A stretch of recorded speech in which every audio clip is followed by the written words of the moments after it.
All right, here we go. Episode 14, August 10th, in the year of our Lord, 2024. Our little sports podcast that runs a whole hour. Off topic with Tim and Matt, where we always go. Off topic. 14 hours of pure verbal gibberish. Verbal gibberish. Nothing useful whatsoever. We just talk whatever we want. Okay. The big thing, of course, everybody around the world is talking about are the Paris Olympics. Yes. Which wrap up tomorrow, Sunday, August 11th. And I'm really looking forward to the closing ceremonies. This has been really exciting. I mean, first of all, you get the athletes of the competition. Yeah. Which, you have these wonderful storylines of, Simone Biles and, us getting golds and hammer throw and all these wonderful things. But it's in the backdrop of Paris. Yeah. I mean, the beach volleyball is right in front of the Eiffel Tower. The fencing was in this ornate stained glass dome building that is just like the most beautiful thing. I mean, it's just been awesome. Yes. And we're going to talk. I'm going to let you go first about your highlights and what you like. You go right ahead. Very, very exciting. I haven't watched a ton of it. I was camping for 5 days, so I missed a lot of it. Time difference is tough. Yeah. I like to go home and throw it on and just kind of see what's going on at the time. So I've seen some pretty good stuff. Some fabulous diving the other day. But here we go. Here's Canada's medal count. Is what we at for Canada so far. And it's quite impressive. We got 25 medals, 8 golds. That's the record. Yeah. Good BC boy here, Ethan Katzberg from the island. Then I'm John Barsby boy. Don't call me Burton Cummings. Funny enough, here he is here, yeah. Ethan Katzberg. I called his John Barsby football game. Shut in up. The dome. Yeah. No. Yeah. I'm thinking, I recognize that name. I think pre-COVID, but I recognize that name. I think he played football for John Barsby. No way. Yeah. And I didn't realize, I mean, a lot of people that play football or in high school, you play multiple sports and whatnot. Yeah. But look at the size of those arms. Just a beast. And I'm pretty sure I've been so busy at work. I know that lovely young woman, I have her name here, Cameron Rogers. I think I know her niece. I used to do theater with her niece. Oh, no way. She's from Richmond. I swear to God, Deb pointed something out. I got to check it. I just been so busy, and I apologize. But the beautiful thing about this, we've never won any medal in this at all. No. No one thinks about hammer throw. We have double gold, and all of a sudden you got some kid that's playing, say, football and maybe doesn't like it very much, but he's this big, heavy kid that, maybe isn't as fast as the other kids. And it's like, well, this looks kind of cool. Like, hammer throw, Chilliwack, Abbotsford, and suddenly you're driving your kid off like, look at this. Go for it. Spin around. Oh, well, really dizzy. This is fun. I know you like to rag me about the Marvel movies and everything, but my thoughts here is this guy watched Thor one too many times. He's like, I want to throw one of those. Oh, yeah, Look, you can. Well, the funny thing is he wins. Yeah. And the Aussies and the Germans are like, let's do a DNA test. This guy's got to be either an Aussie or a Kraut because his facial look, he just looks like it. And I'm like, no, it's Burton Cummings. And then Burton Cummings goes on Twitter. He's like, oh, yeah, won that gold. It was awesome. Barely cracked a sweat. Didn't even leave Winnipeg. It was awesome. But really, It's just been amazing. I mean, in Tokyo, of course, we had Penny Alexiak, Spicy P, winning all sorts of gold medals in swimming. Yeah. She's had all sorts of health issues, shoulder surgery, all that kind of stuff. No worries. Summer McIntosh comes along, 3 golds and a bronze. And her and now Andre DeGrasse are the most decorated Olympians, tied with 7 medals. Really? Yeah. And I thought it would have been Cindy Clausen, Clara Hughes. Yeah. Because she won so many in speed skating and in cycling. Yeah. But she's only had 6, which I found I'm like, oh, she only had 6? I thought she had more than that. So, yes. So, Andre DeGrasse, DeGrasse Tyson, which I say all the time, Andre DeGrasse and Summer Penny Alexiak are now our most decorated Olympians at 7 medals each. Nice. I like that. I like that. Like, you know what I mean? Like, let's be honest here. I bet you Ethan Katzberg, this is the only medal he ever wins.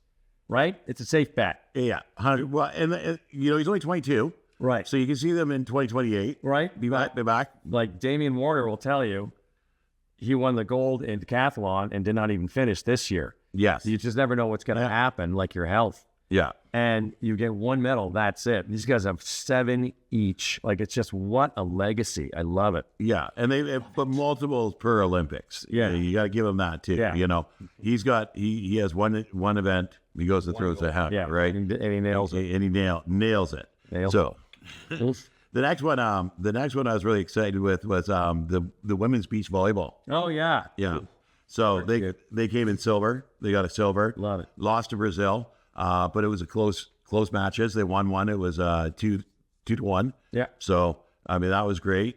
Boxing, we got a bronze. Canoe sprint, we just won today. Yeah, gold. That was like a 3rd medal in canoe, I think. Yep. A second. We got Katie Vincent won in the 200 meter.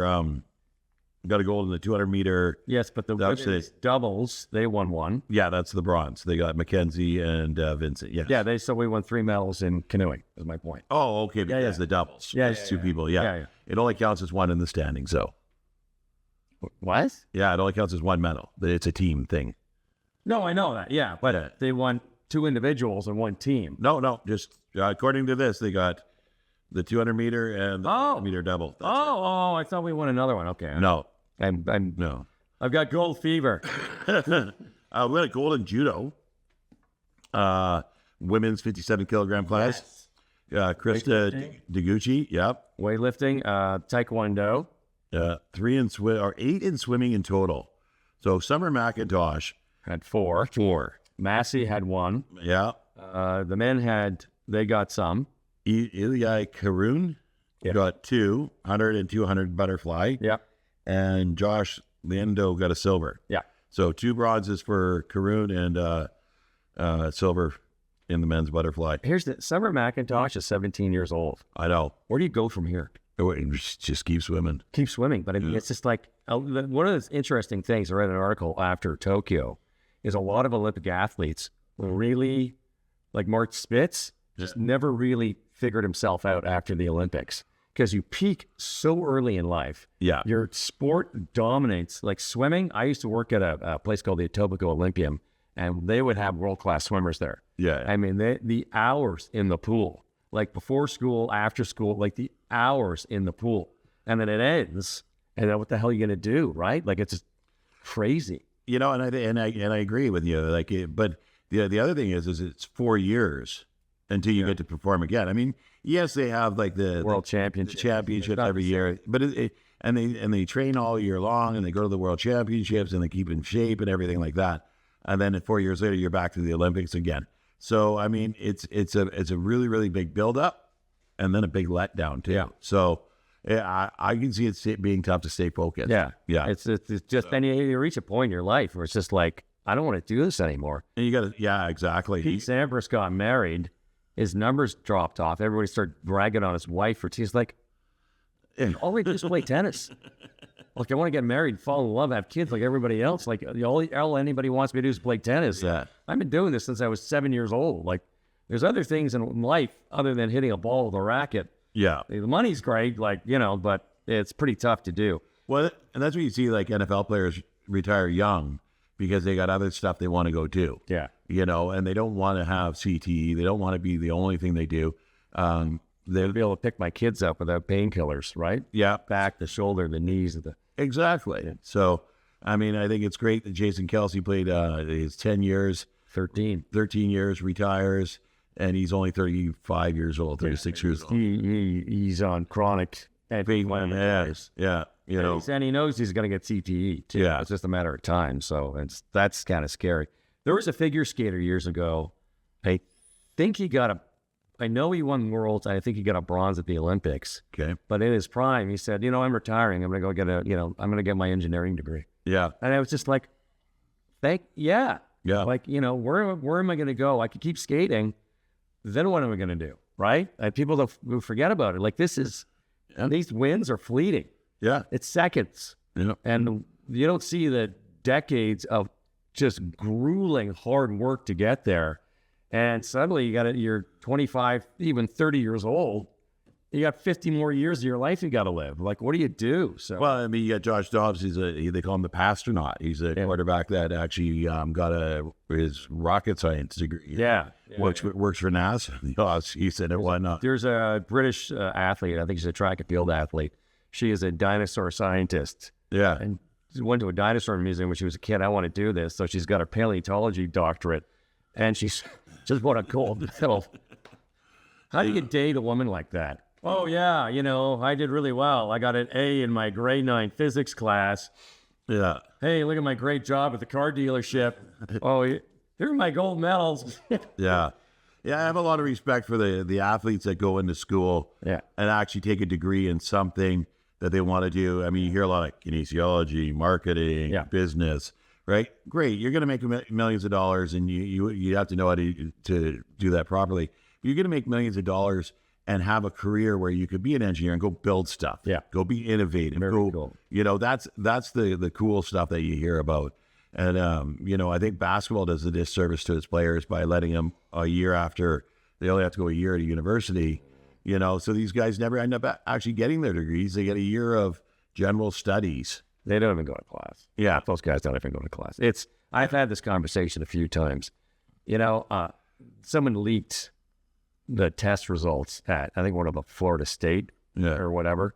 And it's kindergarten level. Yeah. And these guys are functionally illiterate, and they're just getting used for their college sports. And they're young, and they don't realize it. Well, and then they're going to get millions of dollars. Or not. Yeah. Those guys don't get drafted, Yeah. But the thing is the guys that don't get drafted go to Europe and play. Yeah. They get money. They get big bucks. And then what, though? You know what I mean? Like, it's just... They got no future past 30. No. So, yeah, it's good to see. We'll get off topic. My favorite was yesterday with the men's 4x100 relay. None of our guys... Andre DeGrasse was a medal favorite. Didn't even make the final for the 1 and 200. Yeah. And then they pull off a miracle win, and they got the gold for the relay. And it was just... That is what I love. Like, that come from behind, not supposed to win, and they pull a rabbit out of their hat, and here they are. Well, it's just awesome. And you got to like the tenacity here, because you're right. They all had aspirations that they didn't live up to individually, and they came together as a team and said, hey, we're going to do this. Yeah. We got to redeem ourselves. All of us have to redeem And relay's tough. You need to have a clean handoff. Yeah. And get that band in your hand, and you're moving forward. And if you don't believe me, go ask the men's team on the U.S. because they had a terrible men. Now, Noah Lyles wins a bronze at the 200 and gets carried off in a stretcher because he's dying from COVID. Like, that's not funny. Like, he was really sick and still won a bronze, but he couldn't compete. No. That was a huge loss. And, the number 5 guy steps in, and he's not as sharp, and they don't get the handoff right. And mentally, it's just a razor's edge. Mentally, when that happens, mentally you lose it, and they got those clean handoffs, that perfect symmetry, and boom, it was just so awesome. And I think that's the beauty of the teamwork here. Yeah. So and the beauty of the Olympics. So closing ceremonies tomorrow. I can't wait to watch them. The opening ceremonies were unreal. Yeah. And I just can't wait to see what happens. A lot of finish ups today. It's just tomorrow's probably going to be the men's marathon, which I will watch. Watching those guys run, it's just poetry. Yeah. Feet on a tarmac, and it's just poetry. They run so beautifully. What else is wrapping up? So football, which is, I think, the flag football. Exhibition sport. Exhibition. The United States is on top of Brazil, 1-0 right now. Okay. Volleyball, women's bronze medal match, Brazil versus Turkey. What is the pentathlon? I don't know. Modern pentathlon. Cycling track. Yeah. What else? Fencing. Fencing's kind of boring. Did you watch any of the fencing? I tried to, but you're right. It was kind of boring. Stop. Yeah. Stop. Touch. I want either a cross between a samurai fight and Lord of the Rings, right? I want to hear the metal clashing, the screams of anguish, just a flesh wound, blood pouring out everywhere. No, I get forward. Stop. What just happened? Well, who won? What did they even do? And they call it a touch, right? Yeah. And it was funny because there's a Big Bang episode where they decided to get more exercise, right? So they joined a fencing class, and he's like, "Why could I touch my friends?" Well, they need to do the foil has to be neon. Yeah. like a lightsaber. So you can actually see it going. So you actually know what's going on. Like And they'll explode when it touches. Fox News, Fox Sports had it with the hockey puck, right? We all laughed at it, but honest to God, it like makes sense. I can't keep track of this. Like, I can't even see it. Water polo, Hurdles, taekwondo, breakdancing. boring. Have you seen any of the breakdancing? I haven't seen. I haven't. And it looks like 11 o'clock today. They got the quarterfinals going down. Furniture, my father was it. Oh, yeah. Phil Wizard's in there for Canada. Apparently, it's quite good. Yeah, it's good. Yep. Whiz. Yeah.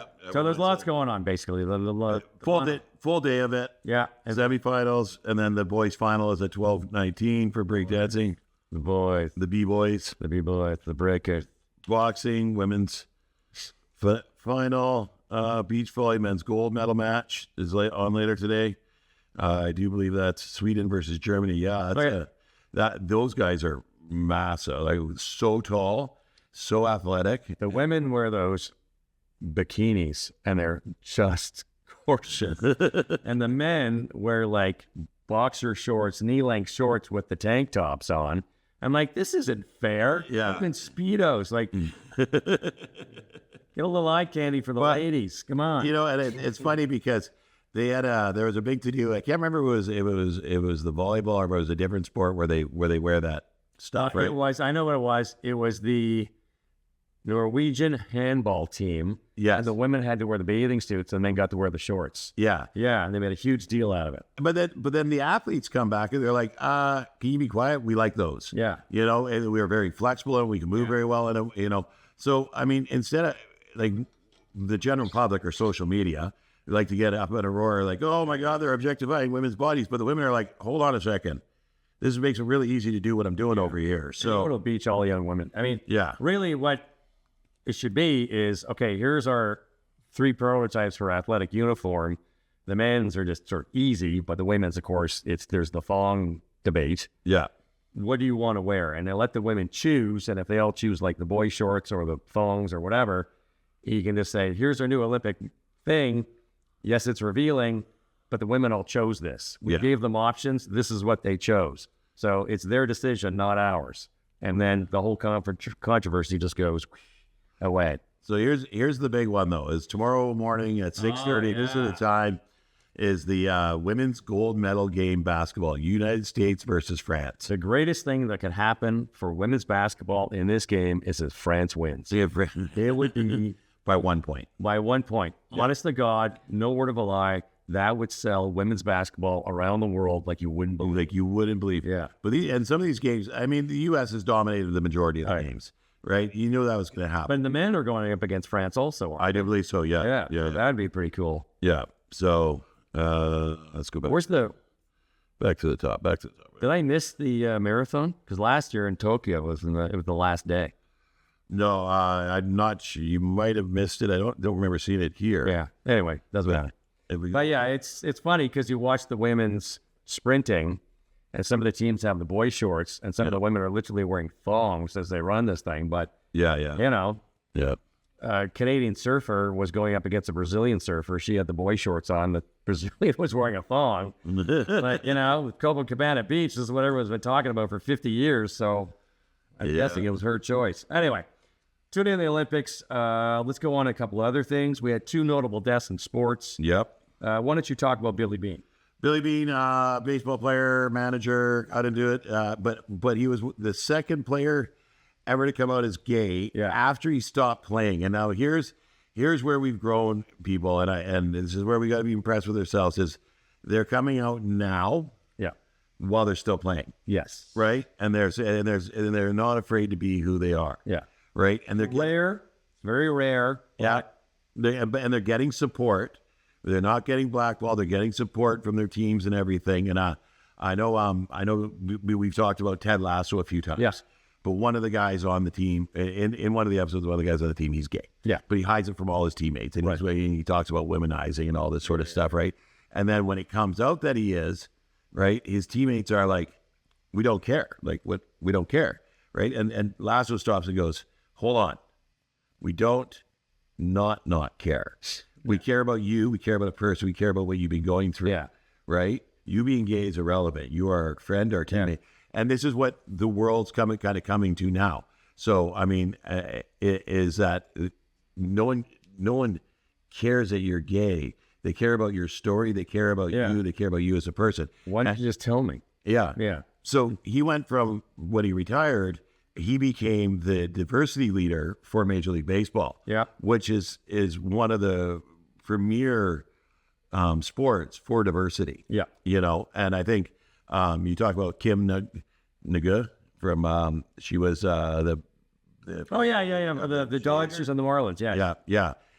Ing, sorry. Yeah. Kim Ing, yeah. My enunciation's horrible. But this is one that Tommy Lasorda recognized as a bright mind a long time ago. He didn't care if she was a woman. Didn't care if she was an Asian woman. No, I mean, you know, under his wing, took her under his wing, grew her. She's one of the premier executives in baseball now, right? He drove diversity in baseball. He certainly did. And he opened up the way for Michael Sam, who came out right before the draft. Yep. There was the player, the Las Vegas Raider, who came out during the season. I can never remember his name. Yes. Yeah. It's still a long way to go. Yeah. Played a couple more years after that. The tough thing there is he was a peripheral player to begin with. Yeah. He was a mid-level player to begin with. He came out. He had lots of support around it. He played a couple more seasons afterwards, and now he's retired, right? And everybody's like, oh, you're going to run out of the league because he's gay. No, not everybody, but people are saying, you got run out of the league because he's gay. No, he didn't. He was a mid-level player that only had a couple years left in him, but he wanted to make something matter there. Right. And he did. And I think it was great. So Michael Sam came out, got drafted 30th overall, and people are like, that's terrible. And it's like, no, that's kind of where he was supposed to get drafted. He actually got drafted higher than they figured he was going to be. Yeah. But he just, St. Louis took him. Yeah. And they were deep in that position. Yep. And then, honestly, I don't think he wanted to play football anymore afterwards anyway. No. I think he was just done playing football. The other notable death is one of the most colorful guys in sports and just absolute gold, Rodríguez. Yeah. A Puerto Rican golfer who was 83 years old. He played in the era of Arnold Palmer and Jack Nicklaus. Wasn't as dominant a player as he was a flashy as a player. And you'd watch the U.S. Open and Chi would be there. And he was the only guy you ever remember. It was a lot of fun to watch. And it was a very, very, that was him. He'd sink a putt and he'd pull his putter out and pretend it was a sword. And then, put it in the, sheath it. And then just a great, great guy. He came from very humble roots in Puerto Rico, played baseball with Roberto Clemente. They were very close friends. Yeah. Everybody loved Chichi Rodríguez. He was on the senior tour and, guys would go up, everybody wanted his autograph and get their picture taken with him because it was so much fun to watch. And he's just one of these guys that he was like Eddie Shack. He just made things fun. Like Shaquille O'Neal. He got it. He got it. Like, I'm here for a good time, not a long time. I'm playing golf. Like, come on, man. So, he never took himself too serious. Never. And at the same time, he was very serious about his sport. He was a decent golfer. Oh, yeah. He was good. He was good.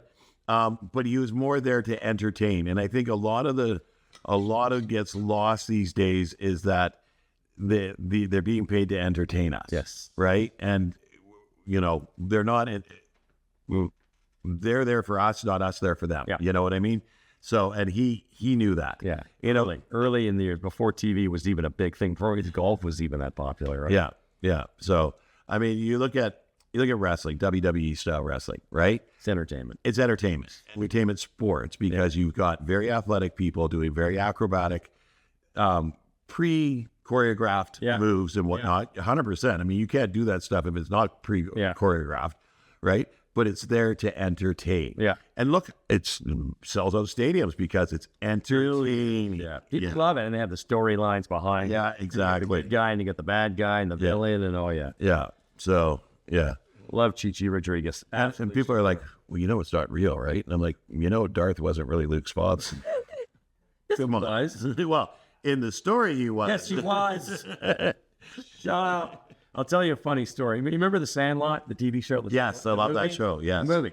So there was the one kid that played the catcher, and he was the chubby little redhead. Yeah, with freckles. Right? Yeah. He's 40 years old now, and he looks the same. Exactly. He hasn't changed. Yeah. So he's on the Rich Ensign show, and he's talking about being in the Sandlot and what it was like, and they did it down in Arizona because it was supposed to be in L.A. in the 60s. Yeah. It sort of looked the same. And James Earl Jones had a scene in it. Yes. Because he did, all Steve did was Darth Vader, and he was in Field of Dreams. Right. Yeah.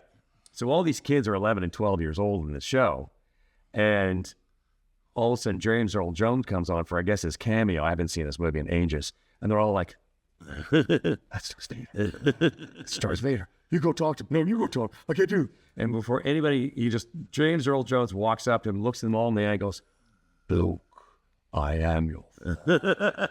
And then even today, at 40 years old, he goes, it was so cool. Like, it made like that. It was the number one memory he has from this movie that made him famous. Yeah. And it was like, oh, yeah, just so cool. Like, what a moment for a bunch of little kids, right? Oh, yeah. He looks the same. Yeah, 100%. Has not aged. I texted. Nice ads up there. That's old. Well, I am. The Business Insider likes that kind of thing, I guess. And maybe that's on your news feed and it picks up the algorithms. Somebody's busted. Okay. Algorithms. All right. So let's go to something I found very interesting. I was just kind of surfing the internet today. I was actually on the global news site when this came up. Sure you were. World Dog Surfing Championship. I'm like, Olympics. I got to see this. This is going to be an Olympics. It's going to go LA. But then you go into here, and some of these dogs do not look like they're having a good time. The golden retriever looks like it's having fun. And the bulldog, maybe not so much. This guy looks terrified. It sucks. So there, look at this poor bastard. He's like, nothing to fear but fear itself and drowning. So who does this? But I guess it's a pretty big event, and you look at him. They just come cruising in there, like, "Hey, how's it going?" He's got that little doggy smile on his face. Oh yeah. There he is, doggy smile. He's like, "Hey guys, I got this." He's having fun. He likes it. He's having a great time. So I was like, "Oh my goodness, that's just hilarious." Oh jeez. And people think of stuff, and they do it, and it becomes an event, and it almost takes the fun out of it. But yeah. Well, you hear about something like this, you're like, "Oh, that's kind of cool." I wonder when they started that. Well, it's gone about 10 years now, and they got sponsors and events around the world, and this is the championship. I'm like, hanging 10 with man's best friend. Only in America, my friends. Only in America. I love that tagline. That's phenomenal. Hanging 10 with man's best friend. Okay. What else do you want to do? Cornhole? CHornhole. Okay, so we talked about cornhole before. We have no pictures of this because we want to give them off the internet. But yeah, you can't get these off the internet. So we were camping this past weekend, and I got a buddy that plays a lot of cornhole. He's really good. No, he doesn't. He says he's not good enough for the competitive league. Now, the guy's standing there 4 bags in the hole, almost every time. I'm like, I hit the board. Yeah, I hit the board. And he's letting him in, right? And then so we're sitting there, and he goes, while we do it, seat it. So we moved the boards closer, so they're only like 6, instead of 9 strides, or 6 strides apart, right? We took our cap chairs and we played partners. So you didn't have to get up and down. This is the lazy man cornhole. So chairs on either side. Who wants to get exercise? And then you have a partner on the other side, right? And you throw your bags back and forth. The chair, Chorn. Oh yeah. We had so much fun. I am so bad at this. But the first 2 times I played with them doing this, I was sitting with the board to my left here. Okay. Right? I'm right-handed. Yeah. So I'm throwing across body. I'm hitting like the little tables on the side of the chair. I hit. God forbid you move it out of the way. Yeah. No, it's fine. Just leave it. Just leave it. I landed one like sitting on it. I was hitting the guys on the other side. I barely got it on the board at all. The last game I played of it, I sat. So it was my right hand that was over the board. I got 3 in the hole. Twice. I hit in the hole. Yeah.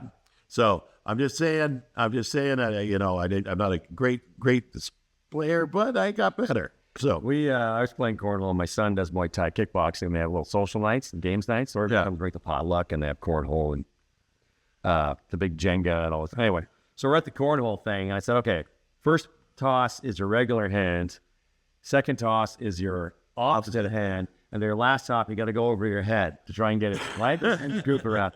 and a kid named Patrick nailed it, nothing but net, going over his head. And everyone was like peeing these, like, oh! Everyone's jumping up and down.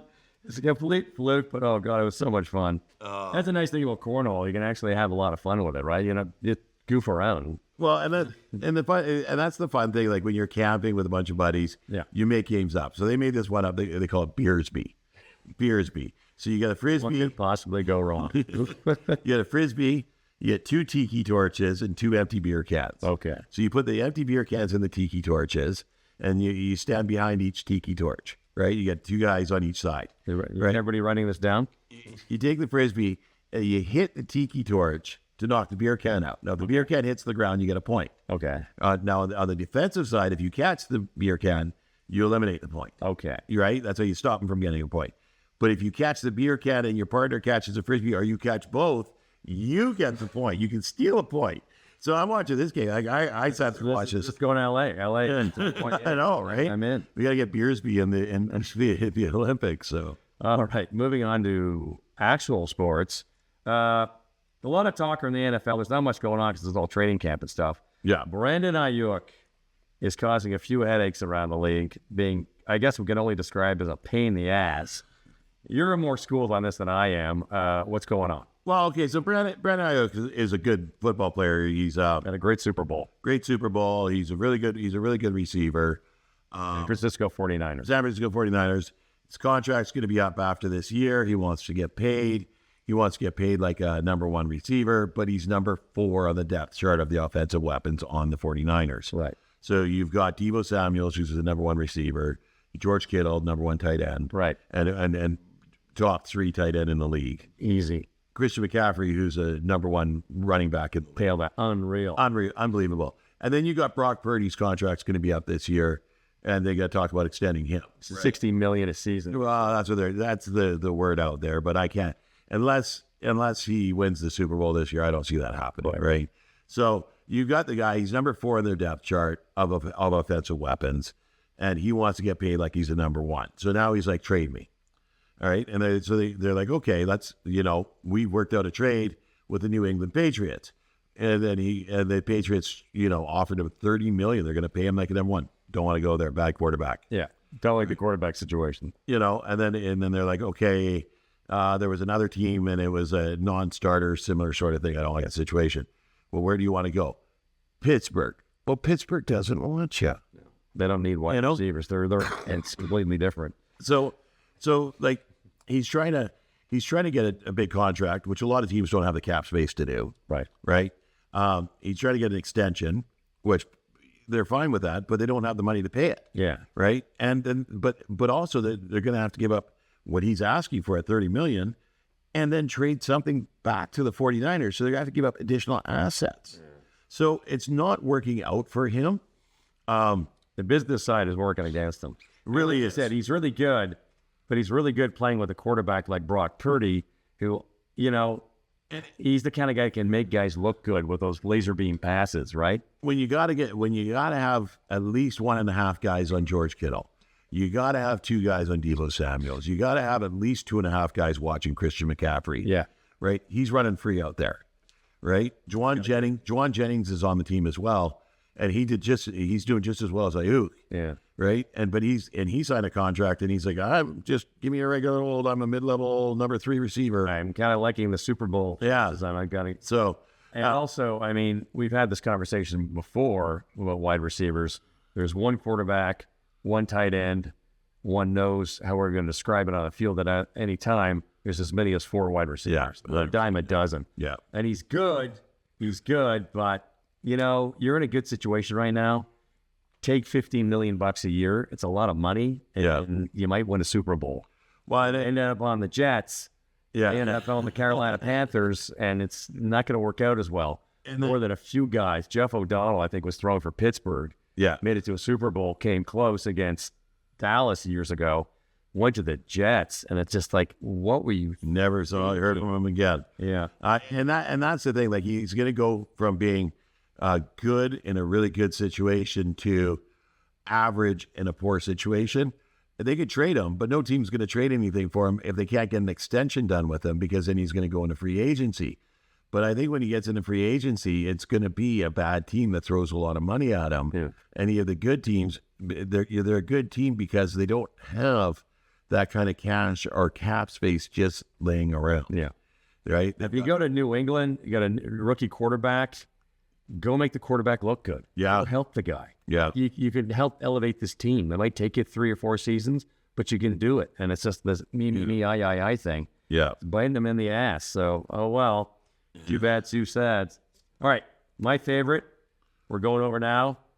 Jays suck. Dun, dun, dun. Are they the worst team in the league now? No, they're not. The Chicago White Sox lost 22 games in a row and own that moniker quite well. Yeah. Jays are not the worst team in the league, which is kind of scary, depending on how bad they are. Well, the Athletics and the Angels are having a rougher go of it, too. Marlins, as usual. 68, yeah. Which, I mean, the Jays are at a crossroads. Management team have been in place for 9 years. Yes. They're supposed to be building every single year, and they've taken a major step back this year. They got 2 problems in Bo Bichette and Vladdy Guerrero, both players they have to sign. Yes. There's no other reason to show up to watch a Jays game other than those 2 guys. And Vladdy, in a contract year, is killing it right now. Yes. He's hitting over 300. He's on pace for over 330 home runs, over for 100 RBIs. He's on a tear. Bo has got him on the DL. He's got a calf injury he's got to figure out. Just explains this terrible season he's having. You know, they dumped a lot of players. A starting pitcher, what they need. They got a lot back from Houston. Yusef Kikuchi. Yeah. Killing it in Houston. And they got quality back for him. A few of the other guys, not so much. Yeah. But they got to sign these guys. And they need salary space to do it. Not a lot of prospects right now. So they need a bad year to get some good prospects in. I don't know what their situation cap space is with the Latin American draft. Like this year, they got a no-name Cuban pitcher for $250,000, which, like, you got to be kidding me. And it's really disappointing to be a Jays fan right now. And I don't know what's going to happen next year. They're not even going to get that great a draft pick. Well, the Marlins are there. Chicago's there. The Athletics, I don't know if the... Only be up around 10. Yeah, they're not going to... Marlins and the Athletics aren't going to go for the above slot player. There's no money. They don't want to spend any money. So they have a chance at a decent player. Like they got that good pitcher this year. So and the positives for the Jays, I can't believe I have to do this because you're so down on them. As I got to say good things is Guerrero 21 game hit streak. Oh yeah, right. Jose Barrios struck out 8 in 7 innings when they beat the Athletics. I mean, it's the Athletics, still, right? But still, you know, Kevin Gosman, pass. I thought he's doing okay. There's a lot of little things happening. Yeah. But you know, David Schneider came up last year. It was the late season call up. Hit a ton of home runs, got them in the postseason. He's hitting 211. Hasn't had a home run since June. Yeah. You know, it cools off real fast. You know, anybody could had that one good season, late season call up over 10 years. Like it's... Now, you had said something about Calvin Biggio. Calvin Biggio got DFA'd. They traded him to L.A. I think they got a middle reliever minor league player for him. Not much. Yeah. And he just got DFA'd. And it's a real heartbreaker. You know, this is a good guy. He's a good teammate. I don't think the Jays used him to his strengths. Yeah. I think they could have done a lot more with him. They didn't. It didn't pan out. When I looked at back when he came up, Calvin came up, Bo Bichette came up, Vladdy came up. They're the holy trinity of the future of the Jays, and he just didn't pan out. And the Jays of then remind me of the Baltimore Orioles of today. Yes. You know, Baltimore's got, you know, Jackson Holiday. Yep. Rutzman. Who's their first baseman with the hot shot? Oh, right. Rutzman, and there's another guy. Hold on. Baltimore, for all their prospects that have panned out, still haven't won anything yet. And no. It reminds me of that Jays team that was so on the cusp. And it's just an example of how quickly Mountcastle, things can go sideways. Yeah. But yeah, Gunnar Henderson playing short, you know. Yeah. Great prospects. But it's all about chemistry too. And I know you don't like that word, but it's all about the chemistry that the players have on the field, at the bat. Like you got it, you know. Mentality too. The mentality. So right. I mean, Biggio went to the Dodgers because they had injury problems. Yeah. Mookie Betts was hurt. Max Muncie's hurt. Yeah, they're all coming back. Yeah, they're all coming back. And I mean, it's the same as they had a couple of guys pitching that they were able to trade at the trade deadline because they knew Walker Buehler is coming back. You know, Clayton Kershaw was coming back. You know, so they had guys coming back that were hurt. But at one point, it was their fifth starter was their only healthy pitcher, right? They still hung in. They still hung in there. Yeah. So because they had the bats to do it, and when you got a Shohei and a Freddie Freeman, and then Freddie Freeman had to leave for family reasons. His son got really sick. Really sick. Yeah. So bad news there. Yeah. And it was these are better. Yeah. Well, he's back playing. So, and I guess he said there was one player on another team that messaged him. The whole nine from Philadelphia. Philadelphia. Yeah. The beard, Bryce Harper. Right. Yeah. Him and Bryce Harper talked every day, and they saw each other at the game. And they're first base. They hugged each other. Yeah. Yeah. So I mean, it's the brotherhood. You know, they take care of each other. They do. Okay. All right. So anything else in baseball you want to talk about? No, I mean, Shohei's hitting a ton, 35 home runs. Awesome. Yeah. Getting his money's worth. Yeah. Selling out. Yeah. And, they're saying he's going to start simulating a couple of games as a throwing for pitching. Oh, okay. Yeah. Oh, yeah. He's on track. He's on track. Because he had the Tommy John last year. Yes. So he was never expected to throw. Yes. They were talking that he at one point they might throw him out in the field so he can do some fielding. Right. And work on like the long throw. Right. And then they've got to pull that back. Is he player right now? No, he's just the DH. Oh, right. They got rid of the pitcher doesn't hit him. Yeah. So he's permanent DH there. But Betts is coming back on Monday and they're moving him to right. Yeah. So they're going to just focus on him pitching, Ohtani pitching and whatnot. They're kind of up and down. The injuries to the pitching staff are kind of getting to them now. They've got a bit of an aging pitching staff. Yeah, they're not young. They do. They're not young. So that's the problem. But to their credit, they won it when they had to win it. Right? Exactly. So, yeah. And they're the Dodgers. They got tons of money. So spend it. All right. How are we looking for time, Wayne? A few more minutes. Like 42 minutes. Okay. So a couple of big things coming up next week. The big thing is ChilliBowl. No, pardon me. Chilliwack Giants. That's their preseason exhibition tournament. Yes. Which is a ton of fun. Yes. And the Friday night games are my favorite. The Adams. Yeah, the Adams. Yeah. They're just quick games. They're 20 minutes, no stoppage o'clock. They use half the field. Yeah. And you're just trying stuff out. But it's just that evening game at Exhibition Field and that beautiful light in the summer is just gorgeous. And the atmosphere is so much fun because, of course, the score doesn't matter. The kids are just having fun. And they're on the field for the first time. They're all excited.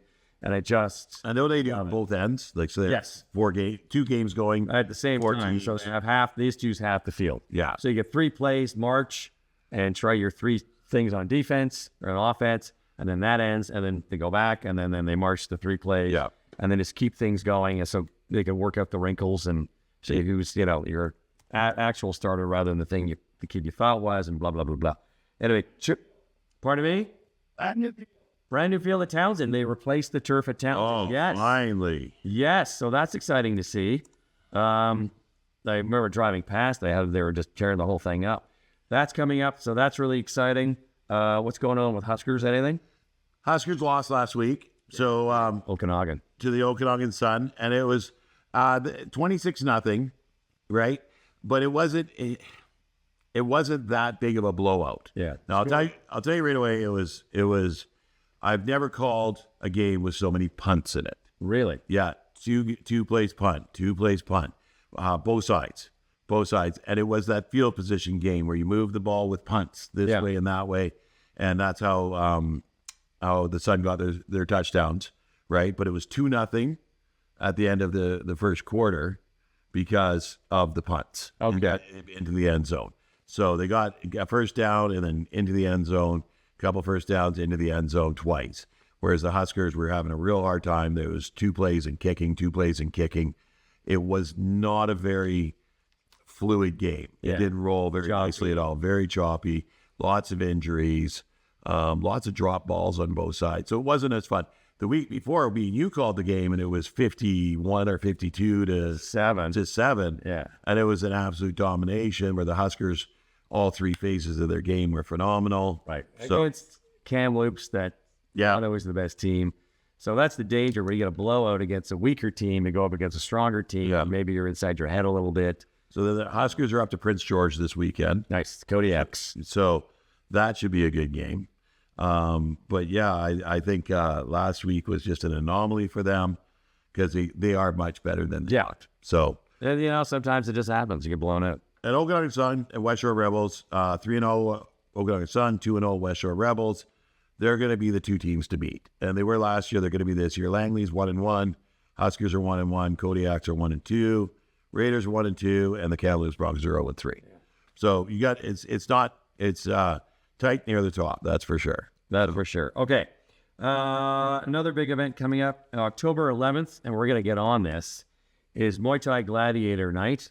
It's going to be in Langley at the one of the casinos out there. I don't have it in front of me, but we're going to punch this up. My son was supposed to fight. He was all set to fight, and then he hurt himself at work. He works as a butcher, and he accidentally sliced his leg open with his knife.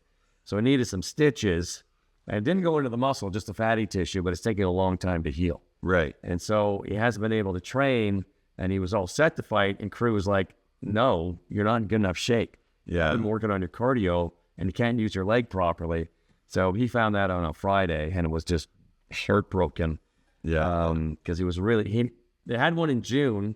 He could have fought, but he was on holidays. And he went to Chicago to see his buddy. Yeah. And got back at like 2 a.m, right? This is on a Friday before Thanksgiving, which in the pork business can be very, very busy. Yes. A few years ago, there was an avian flu outbreak, and no one was buying turkeys, and we moved more hams than I've ever seen in my life. Like literally one customer taking 60 boxes of hams with 2 hams per box piled up on the truck. And it's like, it was like a zoo on the Friday, like crazy. So I didn't really want him fighting, healthy or otherwise, because we can't get the day off. Right. So he would have worked all day. And then got and that we have to go out to Langley to fight. It would have been exhausted. Ooh, that'd be rough. It's, you know, it's not tennis. Like you're getting punched in the face. Like, Yeah. It's fighting. I was the ring announcer for the last one. I had to wait a few minutes to wipe the blood off the mat before I can come in and announce the next fight. Geez. It's real. Yeah. So, but it's coming up. It'll be a great event in Langley. It's at the casino. We're going to get more details. I'm going to get organized. We're going to go live from the gym. All right. Sounds good. Not today, not tomorrow, not the next day, but one of these days before the fight, we're going to do it. Yeah. And what else is going on? All I got is CFL. We got Alouettes. How am I to read my Alouettes? Ours 7-1. Oh, 7-1. And they've had quarterback injuries too. Yeah, Otto's just coming back. Yeah, but they're a deep team. It's funny because you've got in the West Division, you got Saskatchewan, BC, Calgary, 5-3, 5-3, 4-5, right? And then you've got 7-1 Montreal, but Ottawa and Toronto are both 5-2-1 and 5-4. Yeah. Right. So Toronto and Calgary played last night. Toronto won. And then I think Winnipeg and Saskatchewan must have played on Thursday because, they've got 9 games as well. I just don't get too excited about the regular season because the Argonauts were the hands-down favorite to go all the way last year. Yeah. And Montreal came into Toronto and absolutely just took their legs out from underneath them. Yeah. Literally and figuratively. Handed it to them like nobody's business. And then a thriller in the Grey Cup. A thriller. It was a very good Grey Cup. That was a beautiful Grey Cup game. And I mean, I think that's the thing that you got to look at with football is, any given Sunday. You love that saying, any given Sunday. One game knockout in the playoffs. 100%. To 7. Yeah. So one bad game, you're gone. And these are professionals out there. I mean, you could be like, oh, that team sucks. Then they come back and beat the number 1 team because they're professionals out there playing a sport. And that one game, that everything just kind of clicks. Yeah, that's all it takes. That's all it takes. Fantastic. CFL playoffs, regular season CFL, I can't get excited about. The playoffs, always in the Grey Cup, 7-8 times out of 10, superb game. There's a lot. Absolutely great game. A lot of fun. Okay, I find it, and I'm finding the CFL this year because I'm just finding that with inflation and the cost of everything, I don't go out and do as much as I used to, right? So I'll be at home and be like, there's a game on. And I'll just click it on wherever in the game. It's entertaining. It's very entertaining. It doesn't have the entertainment factor of the NFL, but they don't have the billions of dollars supporting it either, right? I like going to Husker games Yeah. 10 minutes from my house. It costs $10, And it's entertaining. and I'm having fun. Yeah. And I know some of the players and much of the coaches, so I got that connection, right? Yep. So 100%. So yeah, but CFL, I mean, it's just, if I was in Vancouver, I'd probably go see some more, but I don't like the venue very much, and I got to drive for an hour and a half in traffic to get there. That's the tough part. Suck. But they're getting good crowds, and you know, it's a lot of fun. So yeah. What else? Anything else? They're competitive. What else we got here? No, I think that's all I had for you this week. That's about it. All right. I think that wraps us up. But we're here. So it's been a very sparse summer because of everything that we've had going on. Holidays, Events, whatnot, camping. But we're here for the next 3 weeks. I'm away next week on holidays, which I kept forgetting to tell everybody.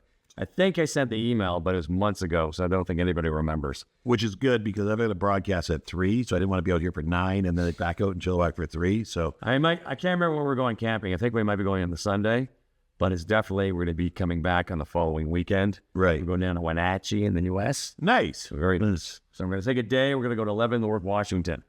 I hear that's Never been. I hear that's quite the place. It's a barbarian town in the middle of Washington State. Yeah. Apparently go there at Christmas time. It's lights out. Yeah. But we're going to be close, so we're going to take a day. We're going to go. Nice. We spoke the ChilliBowl next week. I'll be missing the ChilliBowl next week. I might be around on the Friday. I got to check my schedule. Check your schedule. Maybe we'll do a live show from the ChilliBowl. Maybe I'll just come out and do a solo show. It'd be half as good. Yeah, I'm off work next week. We're actually going down to just Linwood. Nice. In the States on Monday to go to the Cheesecake Factory. I love cheesecake. The Tillamook? No, Linwood. Oh, okay. Yeah, Linwood.